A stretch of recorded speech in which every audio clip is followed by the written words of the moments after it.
There's a place I have found in the shade on the ground, far from all worries and troubling sound. When I go there to be by myself, only me.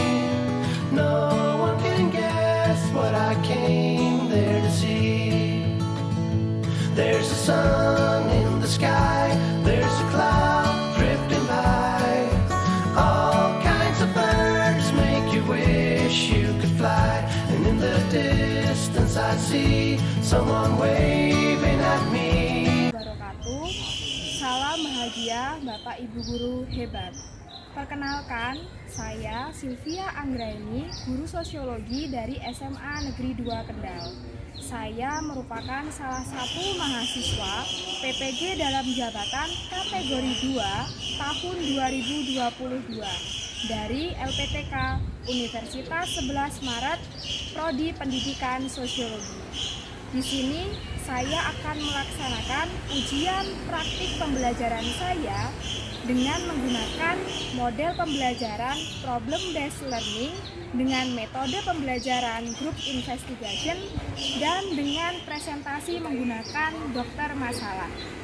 Pembelajaran yang akan saya lakukan menggunakan materi dari dampak dan upaya pemecahan masalah sosial yang merupakan materi pada kelas 11 IPS semester ganjil. Selamat menyaksikan.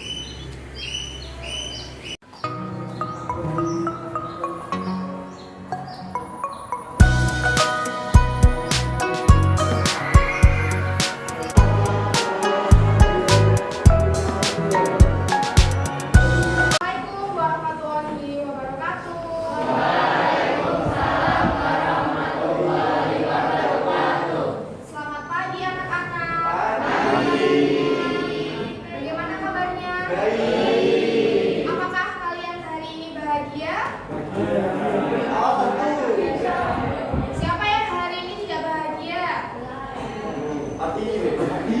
Semangat ya hari ini. Semangat.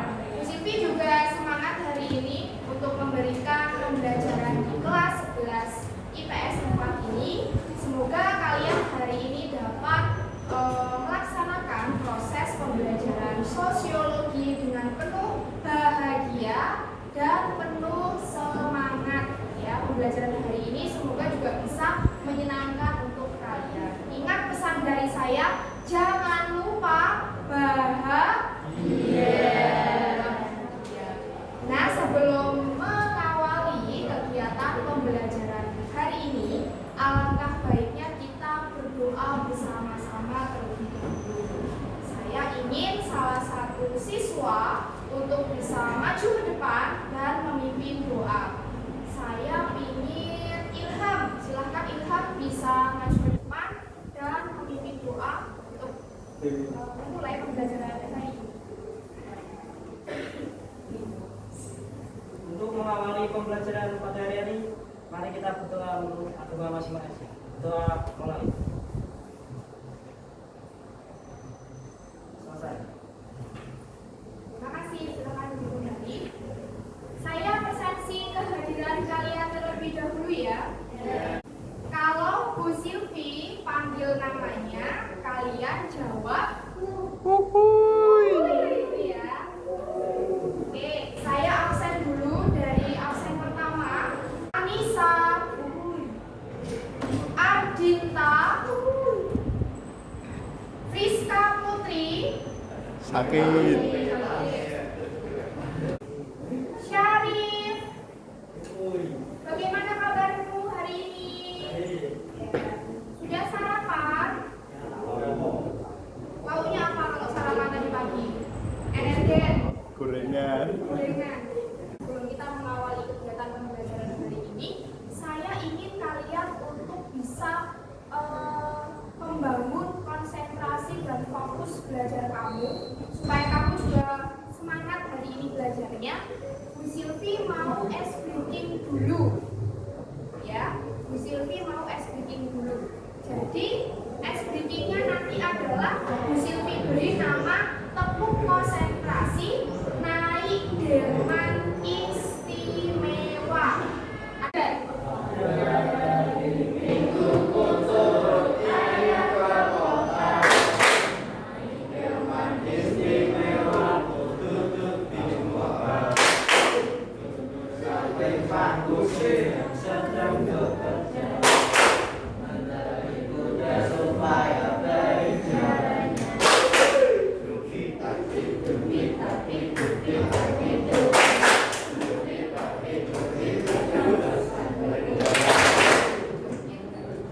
Diulangi, kurang semangat.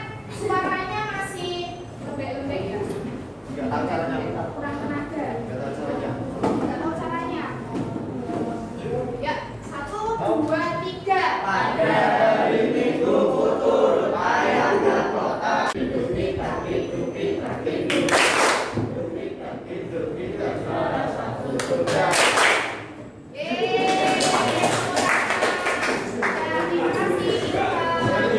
Ice breaking itu sebenarnya bisa dilakukan di awal proses pembelajaran atau di pertengahan proses pembelajaran. Gunanya apa? Gunanya untuk membangun kembali situasi pembelajaran kamu. Biasanya kan kalau kita mengawali pembelajaran itu kita sering ngantuk ya, atau nggak fokus karena kamu nggak fokusnya pertama karena faktor dari kamunya sendiri, bisa karena lapar, karena nggak sarapan, atau mungkin di pembelajaran sebelumnya kamu sudah cukup ya, kalau bahasa Jawanya itu sudah penuh dengan pembelajaran di materi sebelumnya. Habis pelajaran matematika langsung ketemu sosiologi, habis pelajaran matematika langsung ketemu ekonomi, kan biasanya otaknya itu harus refresh dulu. Bu Silvi di sini akan memberikan sebuah materi terakhir dari proses pembelajaran kita sebelumnya. Di pembelajaran sebelumnya kalian masih ingat kita sudah mempelajari tentang materi apa? Ada pengertian, ada faktor penyebab dari masalah sosial, ada teorinya, pengelompokan masyarakat itu secara eksklusif sosial juga sudah kita pelajari. Ya, pada materi pembelajaran ini ada kompetensi, pengetahuan, juga kompetensi keterampilan yang akan kalian peroleh. Bisa kalian baca dengan seksama ya, tampilan PowerPoint yang sudah Bu Silvi share di sini. Jadi ada 2 kompetensi dasar yang akan kalian capai meliputi pengetahuan. Jadi dari pembelajaran ini diharapkan nanti kamu bisa menganalisis permasalahan sosial dalam kaitannya dengan pengelompokan sosial dan kecenderungan eksklusif sosial di masyarakat dengan sudut pandang pendekatan sosiologis. Sedangkan untuk kompetensi keterampilannya diharapkan kamu bisa memberikan respon dalam mengatasi permasalahan sosial yang terjadi di masyarakat. Nah,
letusan. Meletusnya Gunung Semeru yang mengakibatkan beberapa warga itu kemudian kehilangan sanak famili ataupun rumahnya itu juga hangus.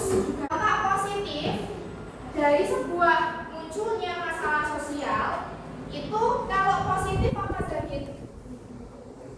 Positif munculnya masalah yang memberikan pengaruh positif pada masyarakat. ya, munculnya masalah sosial itu bisa memberikan pengaruh positif pada masyarakat. Kebalikannya nih, kalau masalah sosial itu muncul, ternyata juga bisa memberikan pengaruh negatif.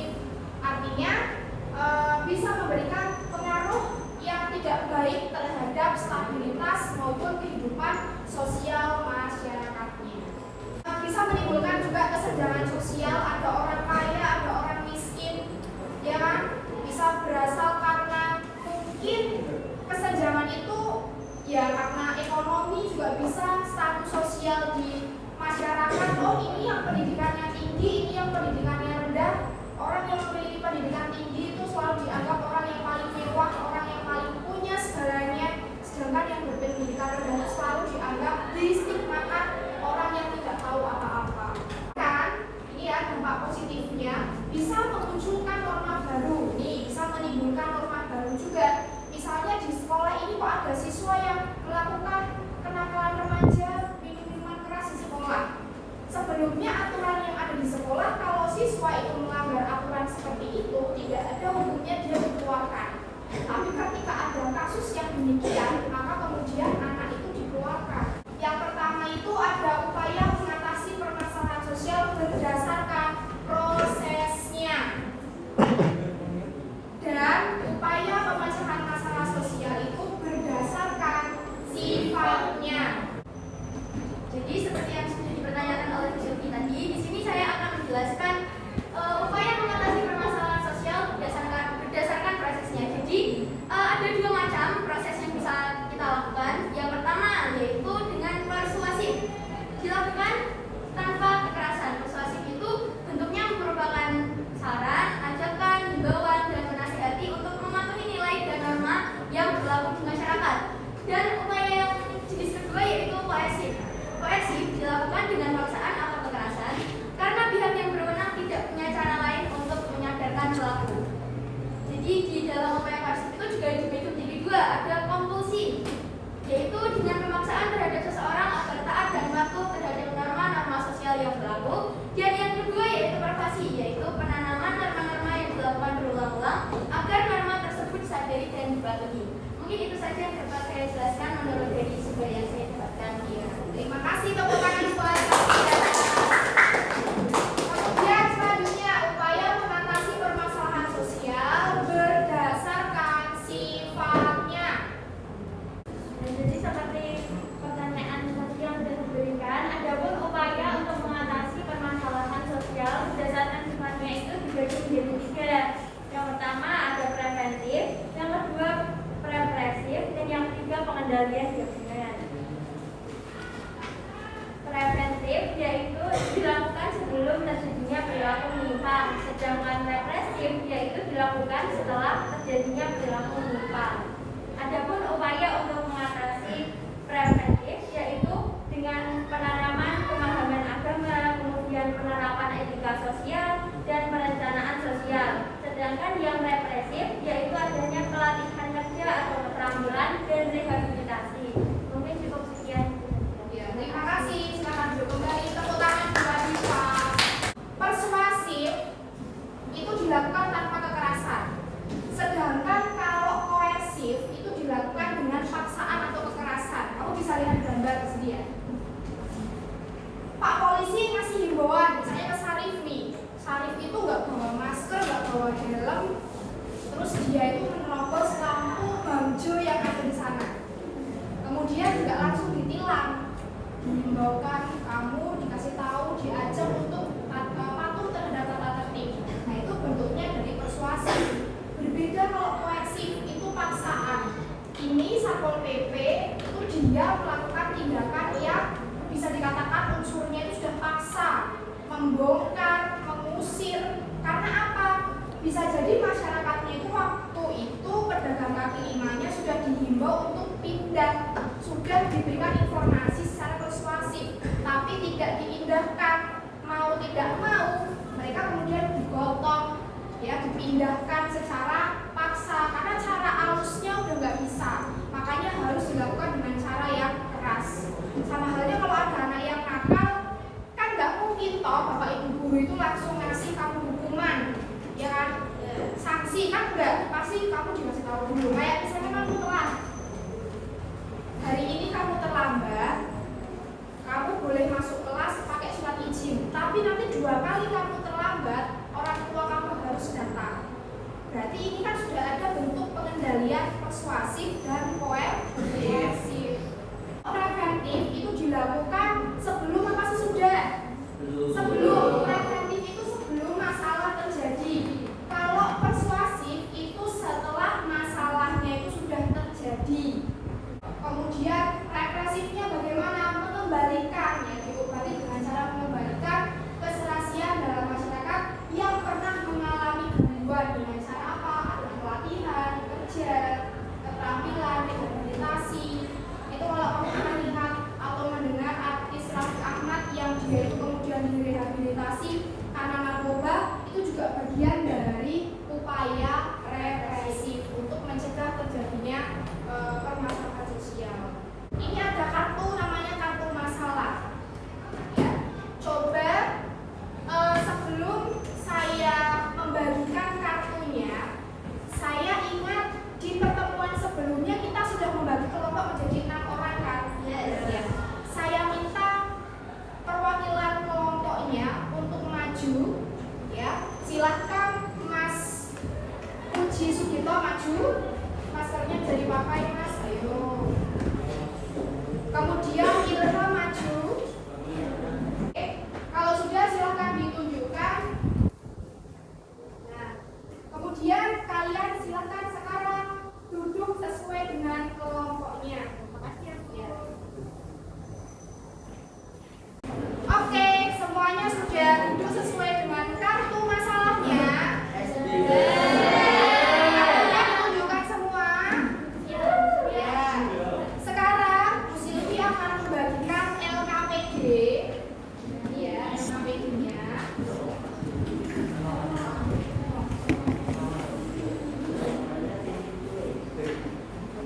Coba kalian buka di dalam LKPD itu ada barcode kan? Yes, ya. Barcode itu silahkan kamu scan karena di situ sudah ada pembagian temanya. Jadi nanti kalau kamu dapat kartu masalah konflik misalnya, berarti apa yang harus kamu analisis dari tema kamu konflik itu. Setelah kalian selesai menyelesaikan LKPD-nya, ya di situ sudah ada LKPD-nya, kamu isi, kamu jawab, kamu diskusikan dengan teman satu kelompoknya, lalu kita nanti presentasi menggunakan dokter masalah. Siap? Ya. Ya, silakan bisa dimulai.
dibuat dengan menggunakan tema dokter masalah. Untuk tema kali ini yang kita gunakan yaitu konflik. Sebelumnya, perkenalkan terlebih dahulu, saya Saskia Maulina di sini berperan sebagai seorang dokter dan teman-teman saya yang lainnya yaitu berperan sebagai pasien. Mungkin bisa memperkenalkan dirinya. Perkenalkan, nama saya Nabila Safa. Saya Diva Aulia. Halo, perkenalkan saya Nadir Zikron.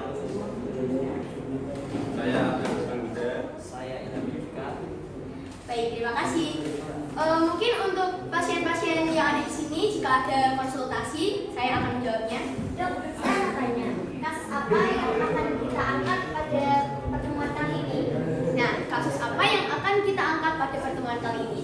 Karena pada kali ini kita menggunakan tema konflik, maka kasus yang akan kita gunakan pada kesempatan kali ini yaitu konflik atau kekerasan yang terjadi di tanah Papua. Dalam istilah kasus itu pasti ada dampak negatif. Ya, betul sekali. Dampak negatif itu apa aja? Nah, untuk permasalahan sosial itu pasti yang paling pertama ada dampak negatif di dalamnya. Sebelumnya akan saya sebutkan dulu nih, dampak positif dari kasus ini tuh, dampak negatif dari kasus ini tuh kira-kira apa aja sih? Nah, yang saya ketahui dari kasus ini itu ada 3 dampak negatif. Yang pertama, yaitu terpecahnya satu kesatuan NKRI. Nah, karena di Papua itu kan ada yang mengalami kekerasan, jadi mereka itu ingin untuk mengasingkan diri dan menjauh agar mereka tidak bersama Indonesia lagi. Jadi NKRI itu menjadi terpecah belah. Yang kedua dampaknya yaitu banyaknya korban akibat kejadian tersebut. Karena kasus di sini itu kasus kekerasan, maka ya seperti yang kita ketahui banyak sekali korban-korban jiwa yang ada pada kasus tersebut. Dan dampak yang terakhir yaitu membuat retaknya solidaritas dan keutuhan NKRI itu sendiri. Mungkin untuk pasien lain jika ada yang ingin konsultasi. Dok, kira-kira ada nggak sih dampak positifnya? Nah, pertanyaan yang bagus sekali. Ternyata itu kalau dalam sebuah masalah sosial yang ada di masyarakat itu bukan cuma dampak negatif aja, tapi ada juga dampak positif yang diakibatkan oleh kasus tersebut. Nah, dampak positifnya yaitu masyarakat Indonesia menjadi satu untuk mempertahankan wilayahnya. Karena kita kan saling merasa sadar bahwa Papua itu kan bagian dari Indonesia. Jadi kita sebagai warga Indonesia ingin agar Papua itu tetap bersama Indonesia, tidak terpecah belah. Yang kedua yaitu TNI menjadi lebih siaga dan waspada. Dan yang terakhir, masyarakat lebih paham lagi dalam patriotisme dan nasionalisme yang ada di Indonesia. Untuk pasien lainnya silahkan. Apa upaya-upaya Upaya-upaya yang bisa kita lakukan dalam masalah tersebut itu sangat banyak dan terbagi menjadi beberapa jenis. Untuk yang pertama akan saya sebutkan terlebih dahulu upaya persuasif yang akan kita lakukan untuk kasus-kasus ini. Mungkin kita bisa mengajak masyarakat untuk selalu berdamai tanpa membeda-bedakan masyarakat yang lain dan mengedepankan komunikasi dengan masyarakat. Yang lain? Saya kurang paham nih, upaya apa sih yang dilakukan sebelum konflik terjadi biar nggak ada konflik di wilayahnya juga? Jadi upaya sebelumnya sebelum konflik itu terjadi, upaya-upaya sebelumnya yaitu yang pertama kita bisa melakukan hukum pidana bagi oknum-oknum masyarakat yang mengganggu atau memberontak. Jadi jika kita lihat nih ada satu orang yang memberontak, terus dia terkena pidana, kita kan jadi takut untuk memberontak. Wah, orang itu memberontak terus dia kena hukum pidana, saya nggak mau memberontak biar saya nggak kena pidana. Jadi upaya yang kita lakukan sebelumnya yaitu memberikan hukuman atau pidana terlebih dahulu untuk oknum-oknum yang sudah memberontak. Yang lain mungkin ada lagi? Saya mau tanya nih lagi ya, ada upaya-upaya lain nggak selain yang tadi dibicarakan ini? Tentu saja ada upaya-upaya lain yang bisa kita lakukan. Yang pertama tadi sudah saya sebutkan yaitu upaya persuasif. Saya akan menyebutkan lagi upaya-upaya lainnya yang bisa kita lakukan yaitu upaya preventif. Kita bisa mengembangkan sikap toleransi, kerjasama yang baik, dan selanjutnya kita juga harus saling bergotong royong dan saling menghargai atau menghormati suatu perbedaan di dalam masyarakat itu. Lalu upaya-upaya lainnya mungkin kita bisa sebutkan yaitu upaya represif. Kita bisa membujuk atau mengarahkan individu yang mematuhi nilai dan kaidah norma yang berlaku di lingkungan masyarakat tersebut. Saya mau nanya, Ya, dari permasalahan apa sih dampak positifnya? Kalau dari dampak positifnya sendiri dari kriminalitas itu kan juga ada, karena kriminalitas seperti apa yang kita ketahui yaitu sewenang-wenang dalam rangka menyiksa atau menindas orang lain. Penganiayaan mendatangkan rasa sakit atau luka yang bisa berakibat fatal bagi korbannya. Kemudian seperti yang ada di dalam kasus ini, seperti pelakunya sendiri, korbannya yaitu Rizky Nur Askia yang menjadi korban dari kekerasan ini. Yaitu dia tidak hanya disiksa namun juga disiram dengan air sabun hingga disuruh tidur di lantai dengan kondisi telanjang. Tanyakan lagi. Kalau dampak negatifnya apa tuh? Kalau dampak negatifnya tentu saja banyak sekali dari penganiayaan ini, yaitu salah satunya ada pasien korban itu mengalami trauma yang sulit untuk dihilangkan. Kemudian ia menjadi takut untuk berhadapan atau berbicara dengan orang lain. Kemudian menimbulkan luka fisik dan juga bisa menyebabkan suatu gangguan kejiwaan. Masalah yang diangkat adalah diskriminasi dan pelecehan seksual terhadap perempuan. Silakan pasien jika ingin berkonsultasi.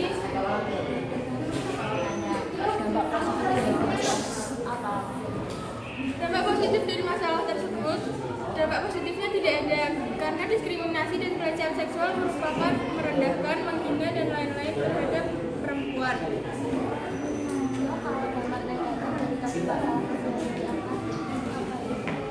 Dampak negatifnya, mudah marah, merasa selalu tidak aman, mengalami gangguan tidur dan mimpi buruk.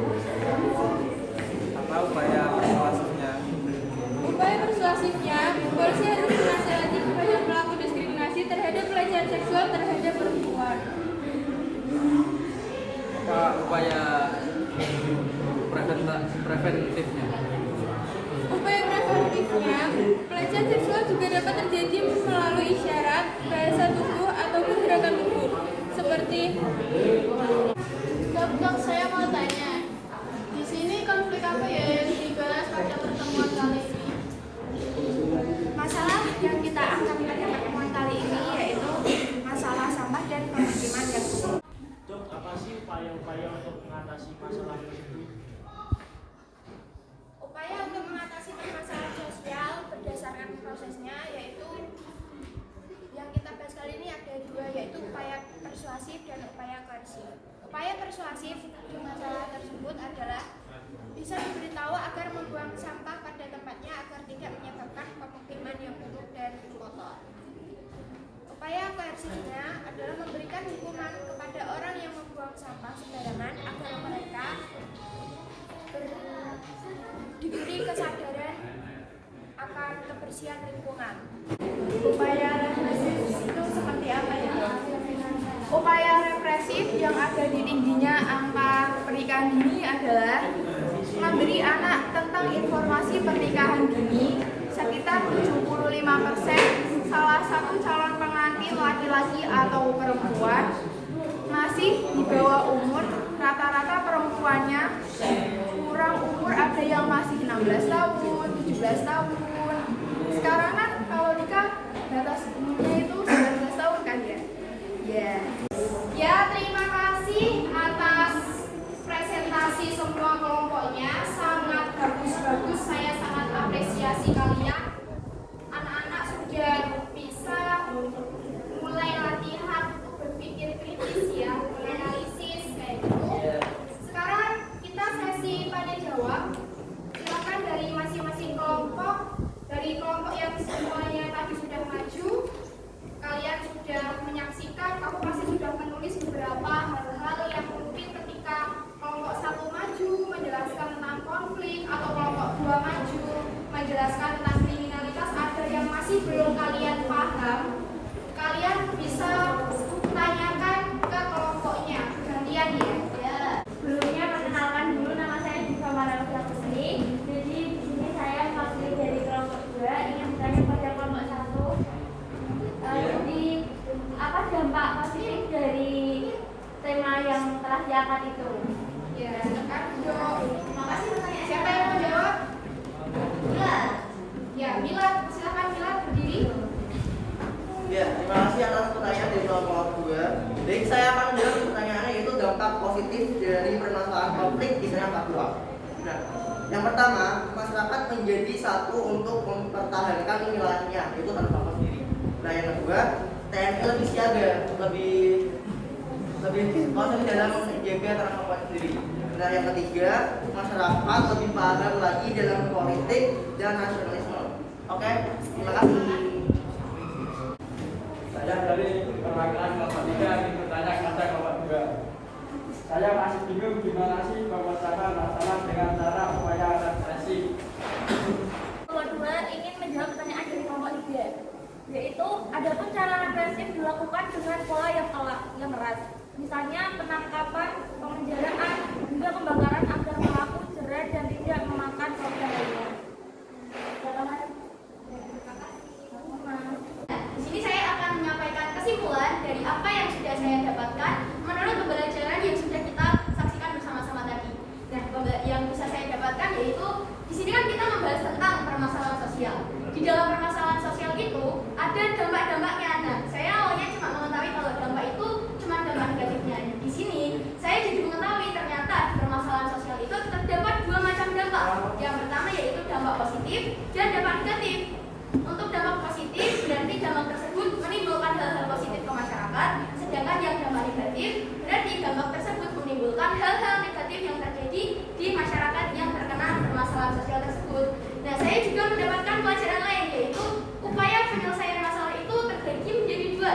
Yang pertama, upaya menurut prosesnya yang bisa kita bagi jenisnya seperti persuasif dan pasif, dan upaya pengendalian menurut sifatnya yaitu preventif, represif, dan pengendalian gabungan. Mungkin itu saja kesimpulan yang dapat saya sampaikan. Terima kasih. Mau tanya tentang refleksi pembelajaran, perasaan yang kamu rasakan setelah mengikuti pembelajaran hari ini bagaimana? Perasaan presentasi seperti dokter masalah itu mungkin belum pernah kalian lakukan pada pembelajaran lain ya? Bagaimana perasaan Saya berarti saya bisa mendapatkan banyak pengalaman baru, yaitu yang sebelumnya hanya presentasi biasa seperti itu saja, membaca PPT, membaca apa itu namanya kayak yang kertas. Tapi sekarang saya bisa lebih mengembangkan pengalaman saya di dunia presentasi.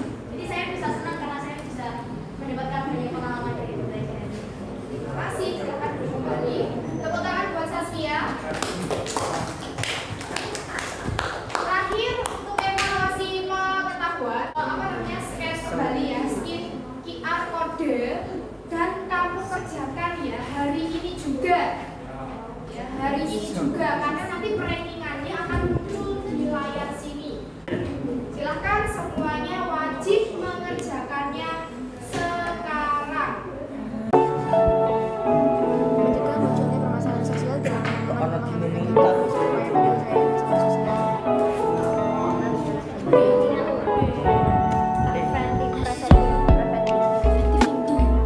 sosial. Udah mau soalnya gue.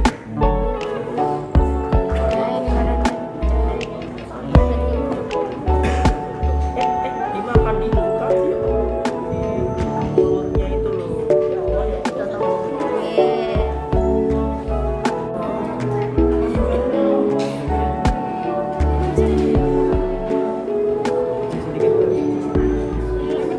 ngapain?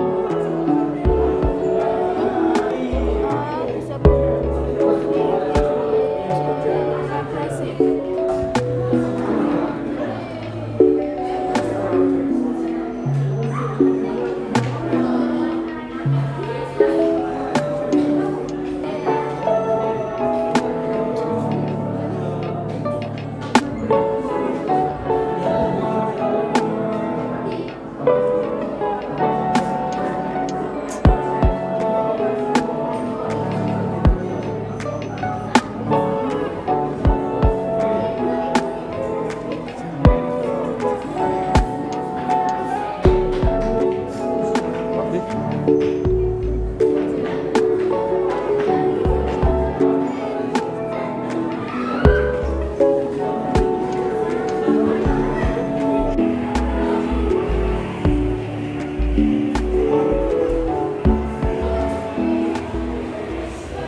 menjadi bahan refleksi kalian untuk minggu selanjutnya atau pertemuan selanjutnya kalian melaksanakan proses pembelajaran sosiologi. Saya perlu ingatkan selama proses pembelajaran, semoga pembelajaran yang kalian lakukan, baik saya maupun kalian, itu bisa menjadi manfaat bagi kita dalam proses menuntut ilmu ya, belajar. Karena di sini Bu Silvi juga belajar, kalian juga belajar. Kita harus sama-sama semangat. Kalau gurunya semangat, siswanya nggak semangat, pembelajarannya jadi nggak semangat. Jadi saya pesannya seperti itu. Yang kedua, saya berpesan karena materi pembelajaran kita sudah selesai, untuk persiapan pertemuan sosiologi selanjutnya, kita nanti akan melakukan ulangan harian ya. Kita akan melakukan ulangan harian. Jadi mohon kalian semuanya untuk mempersiapkan diri dengan baik di rumah, belajar materi-materi yang sudah Bu Silvi lakukan pada pertemuan selanjutnya. Saya kira cukup. Saya ingatkan lagi, tetap semangat dan jangan lupa bahagia. Ya, karena waktu juga sudah menunjukkan pergantian jam pembelajaran dan saya ingin menutup pembelajaran hari ini dengan baik. Saya ingin sebelum kita mengakhiri pembelajaran hari ini, saya dan anak-anak berdoa terlebih dahulu. Silahkan Talita bisa maju ke depan untuk memimpin doa mengakhiri pembelajaran hari ini.